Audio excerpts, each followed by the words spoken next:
Ennis Cosby was more than just the only son of the beloved American comedian Bill Cosby.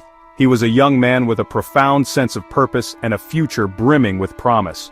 Born into a world of fame and privilege, Ennis charted his own course, one defined by compassion and a desire to help others. He was known for his infectious smile, his gentle nature, and an unwavering determination that inspired those around him. His journey was not without its challenges. It was later in his life that he was diagnosed with dyslexia, a learning disability that had made his academic path difficult. This personal struggle, however, did not deter him. Instead, it ignited a powerful passion within him. This diagnosis became the cornerstone of his life's ambition. Rather than viewing his dyslexia as a limitation, Ennis embraced it as a unique part of his identity and a source of empathy for others facing similar hurdles. He dedicated himself to understanding the complexities of learning differences, aspiring to become a guiding light for children who felt lost or left behind in the educational system. His goal was to create inclusive learning environments where every child, regardless of their challenges, could thrive and realize their full potential. This mission led him to pursue higher education with renewed vigor. At the age of 27, Ennis was on the verge of achieving his dream. He was enrolled as a graduate student at the prestigious Teachers College at Columbia University in New York City, working tirelessly toward a doctorate in special education. His friends and professors remember him as a dedicated student, someone who was not just studying to earn a degree but was truly invested in making a tangible difference in the world.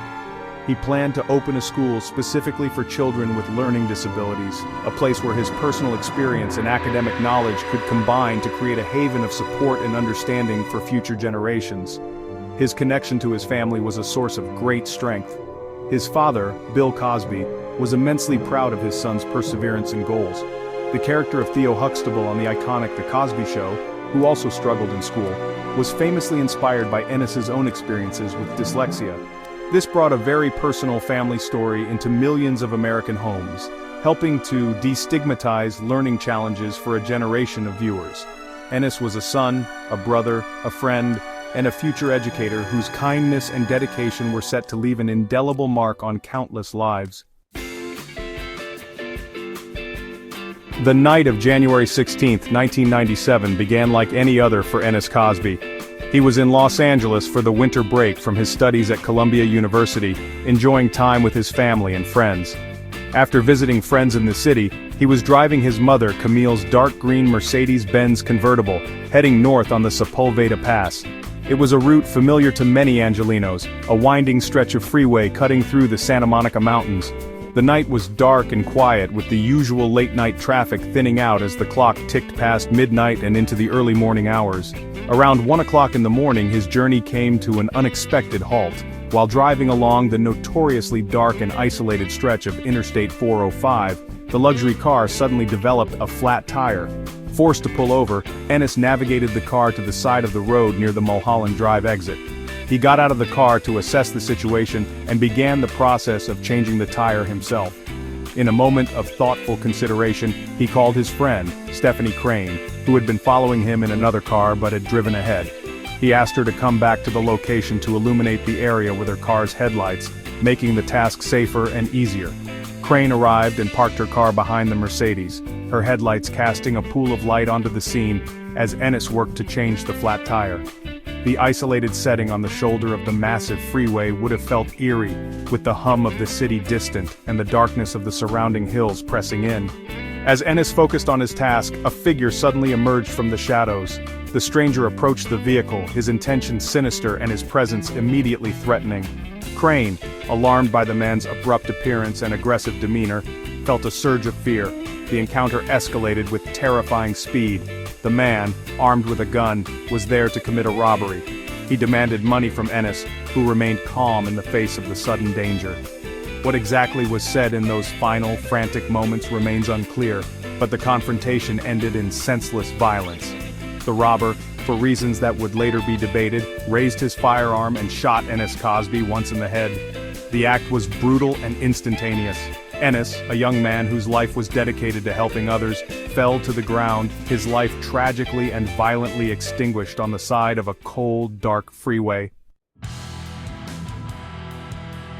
In the immediate aftermath of the shooting, The city of Los Angeles and the nation were plunged into a state of shock and grief. The murder of the son of one of America's most famous and beloved figures dominated headlines, and the Los Angeles Police Department launched an intensive investigation. The initial leads, however, were scarce. Stephanie Crane, the sole witness, could only provide a vague description of the attacker, describing him as a white male wearing a knit cap. The crime scene itself offered few clues, and for weeks, the case grew colder, leaving the Cosby family and the public desperate for answers and justice. The investigation took a dramatic turn nearly 2 months later, thanks to a substantial reward and a crucial tip. The National Enquirer, a tabloid newspaper, offered a $100,000 reward for information leading to the arrest and conviction of the killer. This immense sum of money proved to be a powerful motivator. In March 1997, a man named Christopher So came forward. He told investigators that his acquaintance, an 18-year-old immigrant named Mikhail Markasev, had bragged about the crime. So recounted how Markasev had confessed to shooting a black man during a botched robbery on the freeway, even leading police to the murder weapon. Armed with this critical information, police moved quickly to apprehend the suspect. Mikhail Markasev was arrested, and the case against him began to solidify. Investigators learned that Markasev, an immigrant from Ukraine with ties to a Russian gang, had been with 2 friends that night, looking for someone to rob. They had spotted the expensive Mercedes pulled over on the side of the 405, and saw it as an easy target. Markasev approached the car alone with the intent to rob Ennis Cosby. The murder weapon, a .38 caliber revolver, was later found wrapped in a knit cap, just as the informant had described, near the crime scene. The motive for the murder was tragically simple, a robbery that went horribly wrong. According to statements, Markasev's last word to Ennis before shooting him was a racial slur, adding a layer of hate to an already heinous act.